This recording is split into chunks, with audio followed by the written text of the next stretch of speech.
We call our podcast The Asset, Not a Liability, because we always want to be an asset to our people. We always want to be somebody that they know they can depend on. If things go wrong, even if things are going great, we want our people to know we are an asset, not a liability. And if that's something that folks are interested in, people want to figure out how to become an asset, what do I need to do? Then join our community. You find us at paulsharpcoaching.com. There's an email form there, an opt-in form. You just fill out your email, shoot us a message, and we'll be in touch with you, and we'll work with you and help you become the asset. Very good. Thank you. What is an asset? What is a liability? What does an asset look like? An asset is like, do you have the ability, if right now, if someone were choking in a restaurant, would you know what to do? You know, if you drove up on a vehicle crash, would you know what to do? People are stuck in the car, maybe the car's on fire, or maybe somebody, you pass by an elderly couple and they have a flat tire and clearly they probably aren't in a condition to change a tire, roadside. Do you know what to do? Can you help people? Can you be an asset? Or are you always going to be the one that people look at and go, well, we're going to have to carry his ass.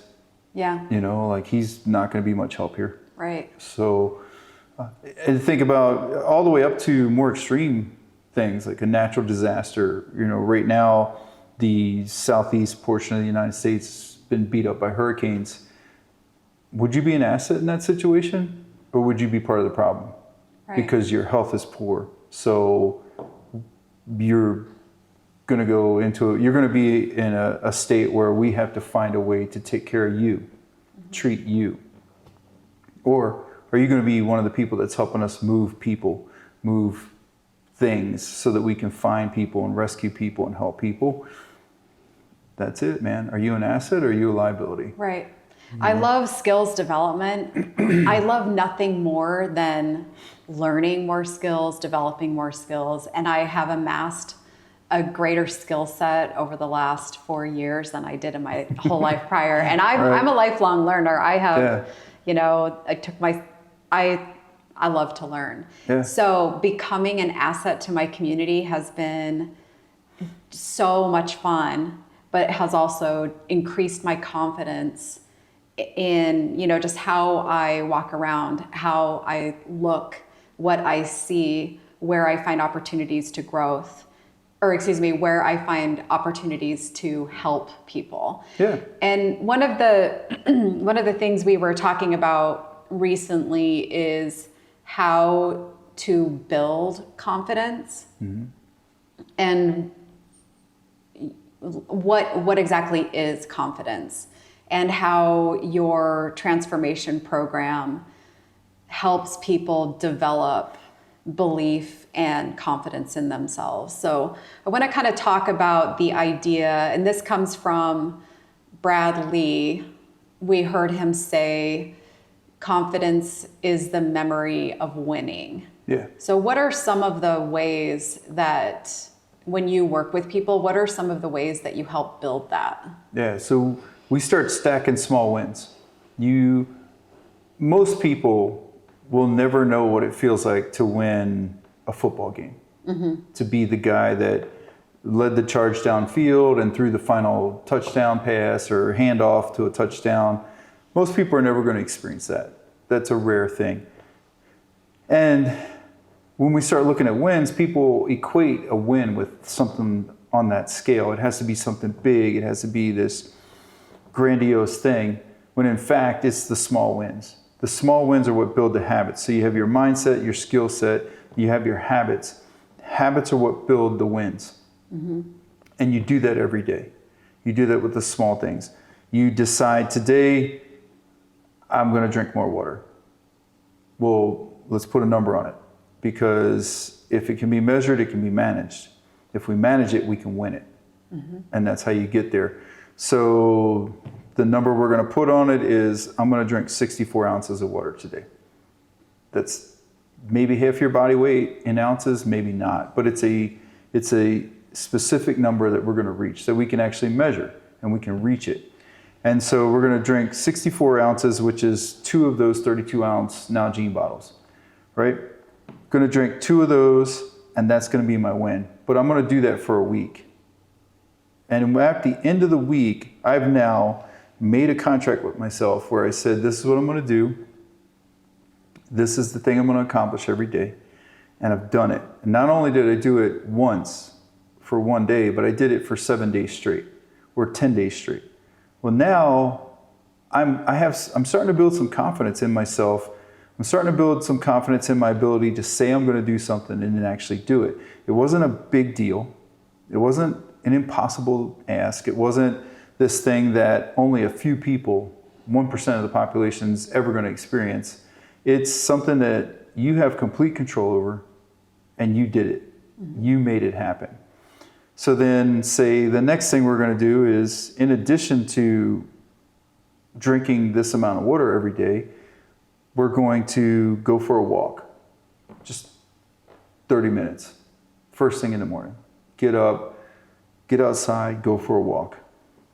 Tell yourself you're going to do it, and then do it, no matter what. Doesn't matter what time you went to bed, doesn't matter how you feel, doesn't matter if it's raining or snowing or whatever.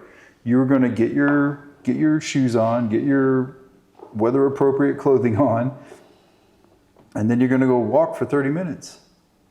And at the end of 10 days or 14 days, you just stacked 14 days worth of winning in a small way. Something that, again, you have complete control over. Nobody can stop you from going out there. Nobody can say, no, you're not allowed to do this. Nobody can deny you access. You know, it's not one of those things where you have to be a member of a club or you have to have a paid membership or anything like that. You have 100% control over this. You can win this. Right. I think that's one of the, when I am at work and I have to do health promotion coaching as a registered nurse, I always start with something very simple, something very small, something very achievable and measurable. It is really critical. Yeah. So, I mean, and with the demographic that I'm dealing with, sometimes it's literally like set a timer on your watch for every hour and get up out of your recliner and walk to the bathroom and back. Yeah. It's literally that simple. Little things. But if we can start stacking those really small things, we can start making the goals a little bit bigger. We stack those wins. You start developing that belief in yourself that you do what you say you're going to do. Yeah. And you need to experience how that feels, but the people around you also need to see that change in you. Yeah. It will start they have to see it. It will start to change and improve your relationships with people. Yeah. And it improves the most important relationship, which is with yourself. Yes. Because now you start to realize when I say I'm going to do something, I do it. I don't lie to myself. I don't let myself down. I don't fail myself. When I say I'm going to do something, I actually do it. I show up and I do it. That starts to develop a level of confidence too, that you can't fake. You can rent a Lamborghini. You can rent for a day a really nice house in a nice area for a photo shoot. You can go to a destination somewhere and fake that you live there and you have all these things. But you still have to go back to the room with yourself. You still have to look yourself in the mirror. You still have to live in your own head with your own thoughts, knowing you're not who you say you are. You're not authentic. So these things help people develop that. These small wins are the key to confidence. Confidence also, there's a saying I really like, which is confidence comes from competence. Knowing I'm capable, knowing I can do whatever I need to do, knowing I can come through. That comes from actually coming through, like knowing if I say I'm going to do something, I do it. Right. It's not that I tell my friends, yeah, I'll be there, I'll help you move, whatever. And I show up, I do it, and then I go back. You know, that's a one-time thing. Yeah, good job. But the everyday stuff where nobody sees it but you, that's true confidence. That's where you build it. That's the wins that stack, and also those end up becoming habits that are really beneficial. But that's how we develop that confidence. You keep showing up for yourself, doing the things you're supposed to be doing for yourself, and keeping your word to yourself, and eventually all of that adds up to just a big pile of confidence. Yeah. I think when we're looking at helping people transform, the larger goal is building a transformative community of people. And you know, it starts with the individual. When the people around them start seeing that change and how their self-belief is increasing, that's what we want to be contagious. Yeah. So I think in a world that feels very uncertain right now, or at least we have a bunch of influences in our lives that are creating this idea of global instability and global uncertainty. It's important to really shrink back on what we have control over, and that is who we are as people, developing our own self-belief and self-confidence, and having that be the theme, the idea, having that become contagious. Yeah. So that we can leave those things that we don't have control over. We can set all of that uncertainty aside, and we can at least be certain in who we are and who the people around us are. Yeah. You have to control the controllables. So you control the things you have control over, and then control your response to the uncontrolled. I can't control what's going to happen in, say, the Middle East. No control over that. It might affect me to some degree if things go really bad. It would probably affect my world. But what I can do is I can control how I respond to that. How worked up am I going to let that get me? How anxious am I going to allow that to cause me to become? In the meantime, I can control the controllables. So how I breathe. Am I breathing nasal breathing, or am I being a mouth breather? Am I going out and getting my cardio in every day? Am I going for a run? Am I doing my strength training? Am I reading? Am I drinking the water? Am I tracking my macros, making sure I'm not going over my calories, making sure I'm hitting my percentages on my macros? All these things are controllable, and what they do is they give me a sense of control in a world that sometimes seems out of control. You can't control everything outside of you. I can't even control what's going to happen next time I get in the car and drive down the street. To some degree, I can't control if somebody runs a red light. I have no say over that. I can control my response to those things. I can control how I let it affect me. I can't control that somebody cuts me off in traffic. To a large degree, I have no say over what another human being is going to do with their 2,000, 3,000 pound vehicle. I can control my response though. Do I lose my mind? Do I get angry? Do I road rage? Or do I just like back it down a little bit, let them get away so I don't have to continue to deal with them, and let them get on with their day? You know, and I stay focused on what I have to do. The meetup I'm going to, or the class I'm going to go teach, whatever it is, I stay focused on that. These are the things I can control. Right. And let me just stay here with this. And I think having a life practice of building these small wins, building that, which builds that confidence, which allows me to stay in control of what I can control, and then also control my response to things I can't. That's really the key to kind of having a decent life too. Yeah, I have, you know, talking about like before and after, who I was versus who I am now. Two situations that I think are relevant for confidence and being an asset versus a liability. First memory is from who I was before, and this still haunts me to this day. We were on a trip. We were in, I think, Elgin, Oregon, or someplace outside of La Grande. And we pulled up to fuel, and there was I still remember like a red hatchback, kind of sporty looking car, pulled up also to fuel. Yeah. When the guy got out to fuel up, there was a girl in the passenger seat that got out and was sort of like marching toward the gas station. He stopped immediately, walked around the car, made a beeline to her, grabbed her, and dragged her back to the car. Put her in the car and held the door shut and was telling her, like, do not get out. You are not getting out. You are not leaving. And then he went around, and instead of fueling up, he raced off. And, you know, of course I was like, we should do something. We need to do something. Should we call the police?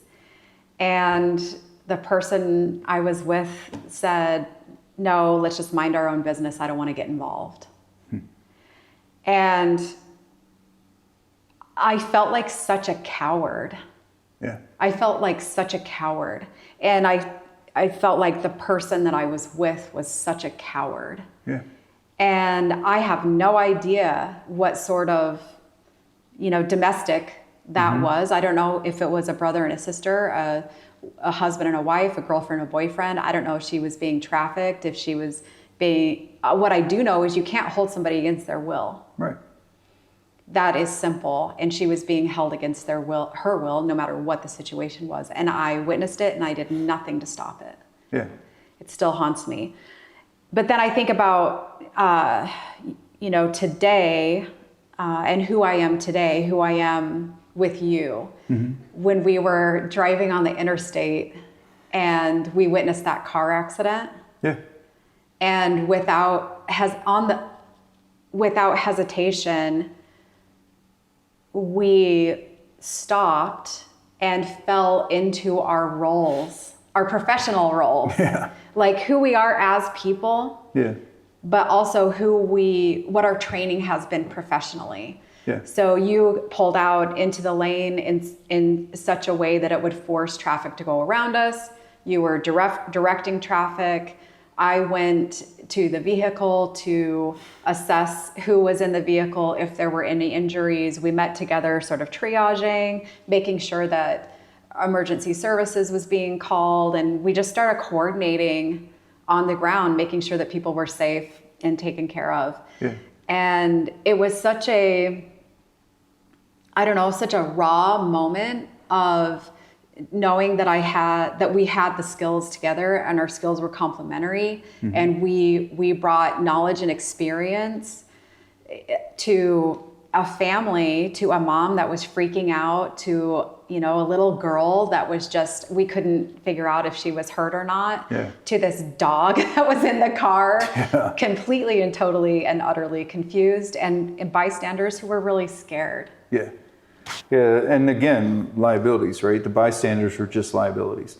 Like that was it was on a curve, you know, a blind curve on an overpass. Cars are coming at us 70 plus miles per hour, and these bystanders are just walking around like chickens with their head chopped off. No idea what to do, no idea where to be.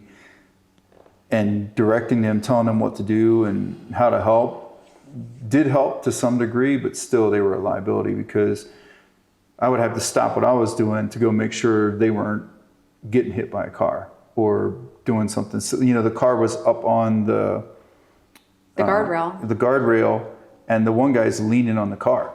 I'm like, dude, you can't lean on that car. It's going to fall. Oh, yeah. I'm like, how is that not self-evident? Right? Dude, stop being a liability. Slap yourself, you know? But it's just things like that where you look at situations and you think all the little wins give you the confidence. The competence gives you the confidence to just jump into that situation and take action and be an asset. Help your community.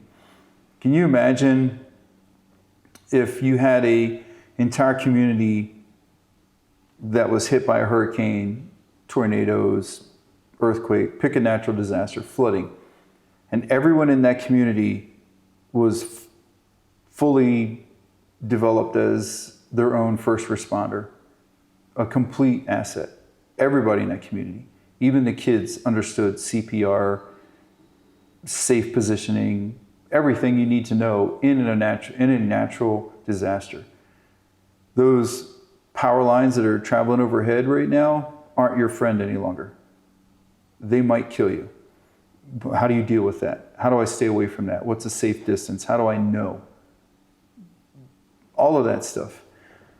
How do you become an asset? Imagine if you had an entire community that where everybody there was trained as high as possible and had taken every aspect of being an asset as serious as possible. Mm-hmm. You wouldn't even need disaster relief. You wouldn't even need the Red Cross or FEMA or any other organization to come in and screw it up. Yeah. I'm telling you too, I wish that everybody just knew how fun it was. Like, right. This stuff is so cool. Yeah. Going through the tactical casualty combat care, tactical combat casualty care, TCCC. TCCC. Man, that is intense training. Yeah. There's, little bombs going off and ARs like being shot, and you're running behind barricades, working with a team of people. You got to rescue somebody. Mm-hmm. I mean, there is so much sensory overload, but there has to be. And it's also one of the most insanely cool certifications I have ever earned. Yeah. And, there's that. And then, at the hospital, there's ACLS, where you have to go through these simulations and try to figure out why this person is dying in front of you, and, go through this algorithm of decision making and get the right medicine and, get all this stuff. And it's just developing these skills is so much fun. Yeah. But I lay in bed at night sometimes and I go over the steps of cardiopulmonary resuscitation, basic life support, what would I do if I was at work, what the steps are. And I've been doing this a long time, but I'm still at least trying to get those mental reps inside keep those mental reps going inside my head. But it's just so much fun. And I think if that's one of the messages that people could hear from me, from you, from us, is that developing your skill set is the fun part. Yeah. It is. And self-development. Self-development. Mm-hmm. And being around really cool people and increasing your confidence. I know that the first realistic expectations in violence class that I took was so profound, and definitely, I think, the most empowering experience I've had so far. Yeah. And something I never saw myself doing, but I did because I say yes to any opportunity. And so I think that's the ultimate message in everything. Yeah. Yeah.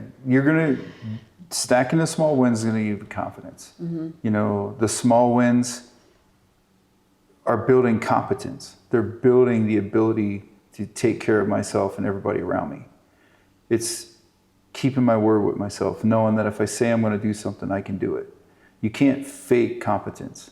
You can't fake basic life saving. You just can't.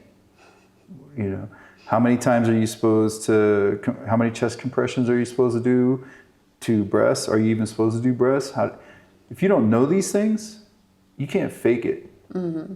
And when the time comes and everybody turns to you and says, hey, this person over here just collapsed, what do we do? You can't fake that. No, you can't fake that. Mm-mm. You either know or you don't. I've gone over mock scenarios of being like at the gym, you know what I mean, do jiu-jitsu. Sure. Because we train with a wide range of ages. So we can have a 20-something, we can have a 60-something or a 70-something. And for whatever reason, every so often, like a little alarm goes off inside my head, and it's like, well, time to do a mental simulation of a MI Yeah. that takes place in the gym with a 65-year-old male, and where's the AED, and you know, like what are the steps that you're going to take to control the situation, get the Yeah. help that you need, How do I help and this initiate. person? Yeah.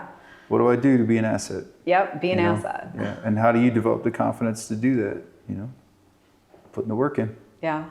stacking the small wins. Stacking those small wins. Yeah. Well, thank you. Do you have any closing words? I don't. Do you? No, I just want to say this personal growth, self-development, becoming an asset is incredibly empowering, and it's contagious.